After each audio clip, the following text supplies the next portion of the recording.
This video is going to be my first attempt at any kind of preview for the Lions' visit to the San Francisco 49ers in the NFC Championship game.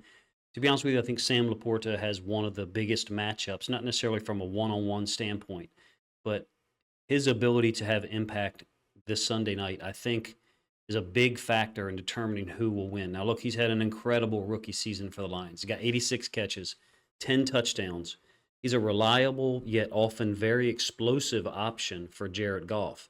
He's exceptional on third downs. And despite battling a knee injury or still trying to recover from a knee injury, he had a huge impact in the Lions' 31-23 win over the Bucs on Sunday. Can he recreate that 9 catches on 11 targets performance against the 49ers? Can he do more? Does Detroit need him to have that much impact? I think they do. What I'll do in this video is take a look at the film from last week, and I think you already know the answer in terms of how close he is to full health. I don't think he's close to full health, but I think against the Bucs last week, let's put it that way.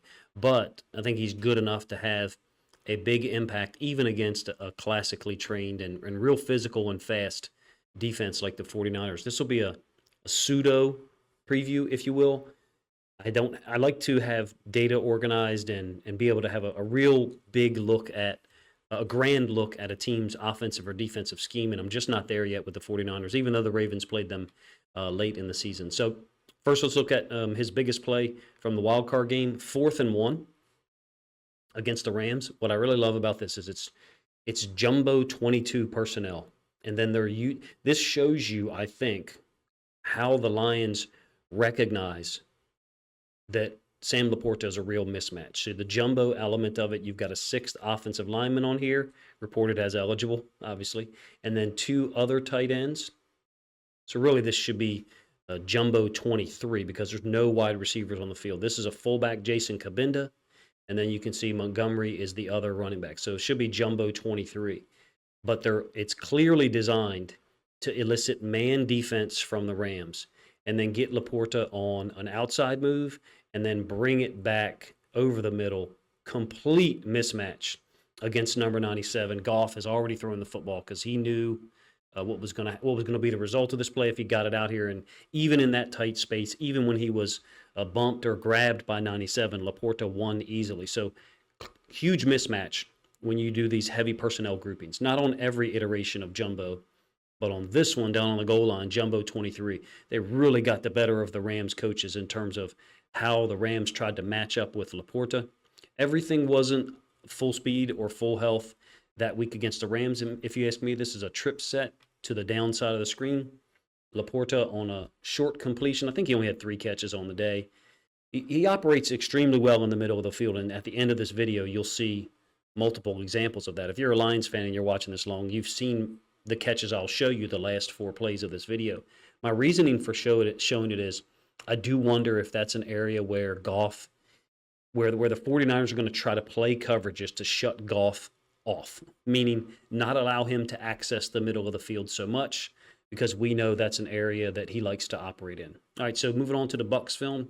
This is second possession, early in the second quarter, and Laporta is up at the top of the screen. It's a 12 personnel grouping, but it's a spread formation.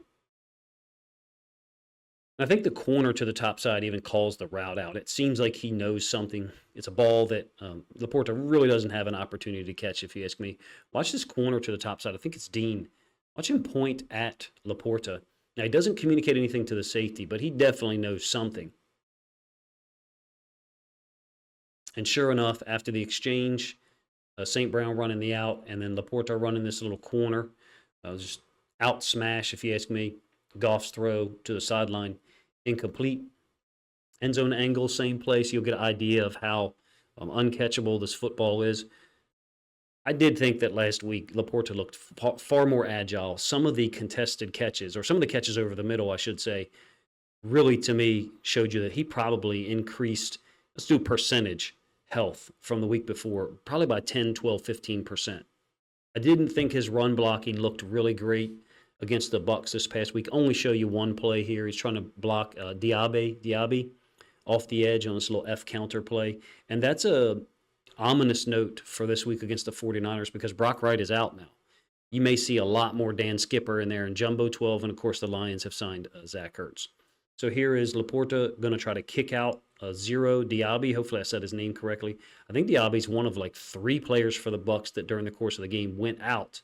Also, 52 fits this perfectly. So it's not like even a huge kick-out block was going to get things accomplished for the Lions. It went into the second quarter, tied up at 3. We are now on third possession. It's a 3rd and 4. And Goff's going to hit Laporta over the middle. Laporta's up at the top side with Jahmyr Gibbs. Safety blitz by the Bucs, trying to force Goff to get rid of the ball quickly. And you got a couple of things going on here for the Lions. They often love these routes here.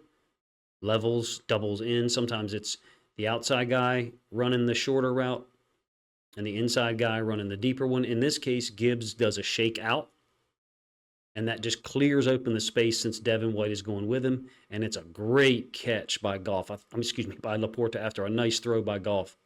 Give the end zone angle of this one. Again, this is a 3rd and 4, third possession. They're bringing Winfield on a blitz. I think he actually does get to hit Jared Goff. Perfectly thrown football. Great hands by Laporta. Looked a whole lot healthier, if you ask me. Very little gimp at all. I'm glad he's got the knee brace on, however. Same possession. He's up at the top side of the field in a 12 personnel grouping. Goff is reading from left to right, so he comes back to Laporta late. There's nothing that could be done differently from the standpoint of Goff because he's either told to read left to right, or that's what he does on this play in each particular instance. For a moment, he's looking here. I think he wants to come back to the downside of the field to either St. Brown or in the middle of the field to Brock Wright.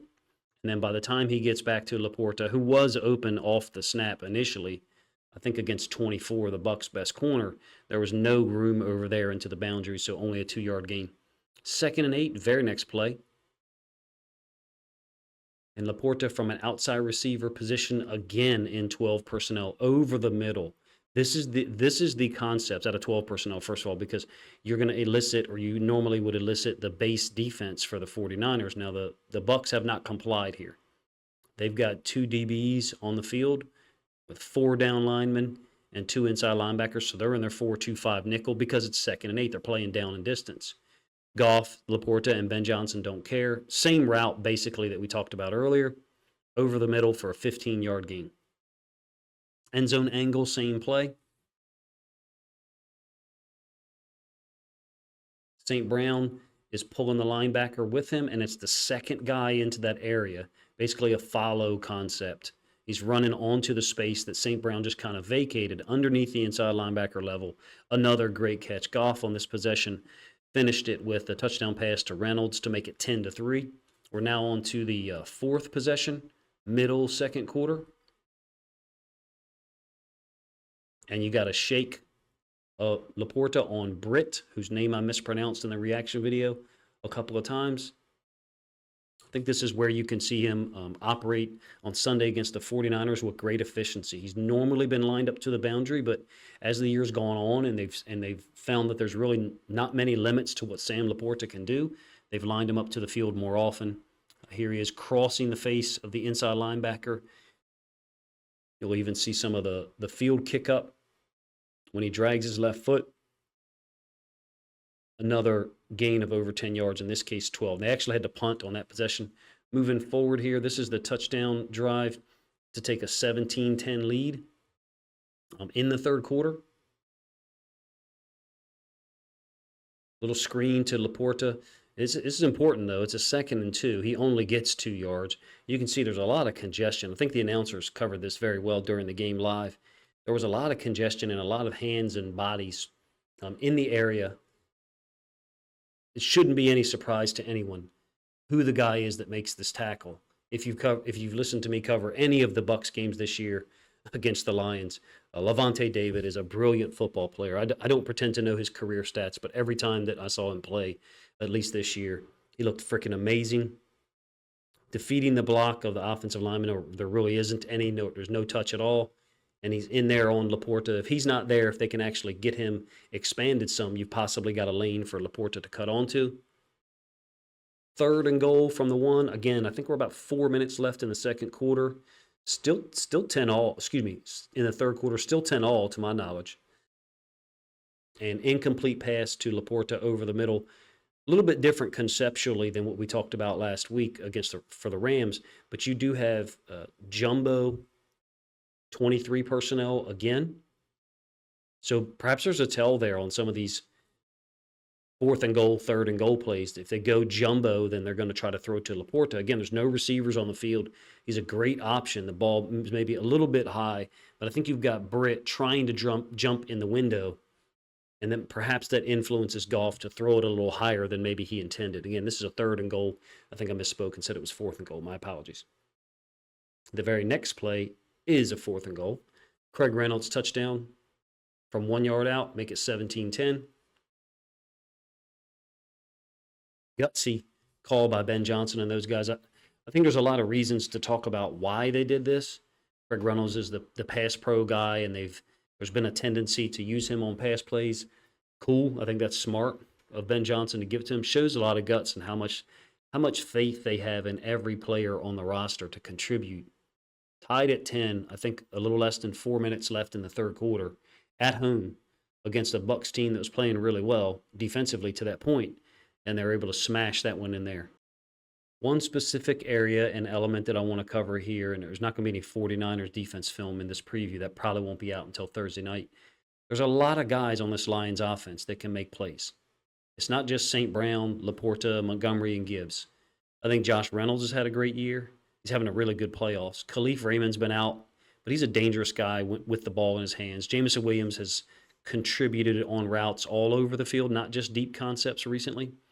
I do think, however, that in order to win this, let me rephrase that. The best path to win this game against the 49ers is for St. Brown and Laporta to be impactful, for those guys to have consistent impact because they're good enough to win against man or zone. It's a 3rd and 2 pass against the Chargers.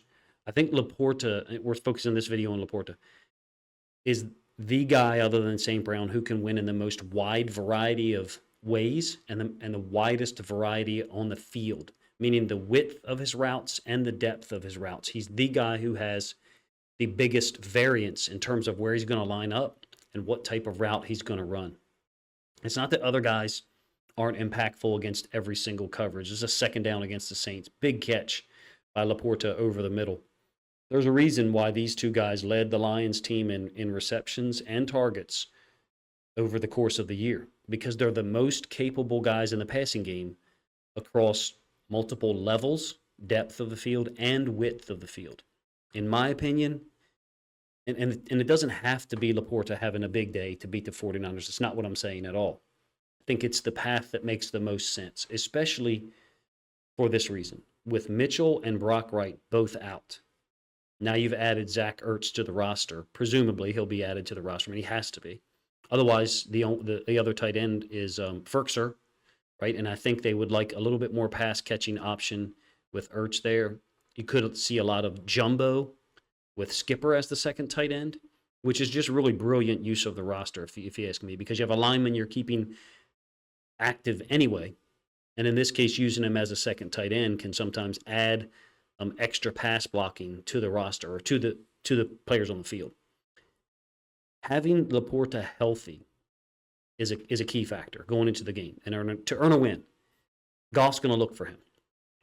Whether he's healthy or not, if he's on the field, Goff's going to look for him in those high leverage moments. I don't know that, maybe he is. I don't know that Laporta is healthy enough to play 50 snaps. Signing Ertz, I guess Ferkser will be active as well, and obviously Skipper will be. Those guys all being available hopefully alleviates Laporta from having to do too much blocking. I think it could impact, I think Laporta being on the field 50, 55 snaps could wear him out from the standpoint of how often he's going to be running routes in high leverage situations. And then if he's also expected to be a great blocker at the point of attack, which he is when he's completely healthy. I don't know about you. I was shocked in week 1 to see how well he blocked against the Chiefs and his impact in the pass game. Unfortunately, at this point, I don't think we have that version of Sam Laporta in terms of 100% completely healthy. Is it 92%? I don't think so. My guess would be somewhere 85, 88, maybe 90. I don't know. Maybe you have a different opinion. That's no problem. For me, I want Laporta to be available, energetic on third downs when you need him. Doesn't mean that he shouldn't be on the field on first downs at all, because in fact, I think the Lions are going to attack with the pass on first down. I really do. I think the 49ers defense will be geared up to stop or slow down the run game, which from a Detroit perspective has been somewhat inconsistent, I would say, in the last 6 or 8 weeks. Feel free to agree or disagree in the comment section. Even against the Bucs early on, their first 8 carries went for 22 yards. And then things really did get going in the second half. In any case, man, Sam Laporta is a guy that I look for to have a number of opportunities against the 49ers and hopefully have a big impact in helping Detroit get to the Super Bowl. Appreciate you guys' time, man. If you think other Lions fans would enjoy this film study look at Sam Laporta's play last week against the Bucs with some commentary or projection how he might play against the 49ers, then please consider grabbing a link to this video, sharing it out on social media to help this content get more reach.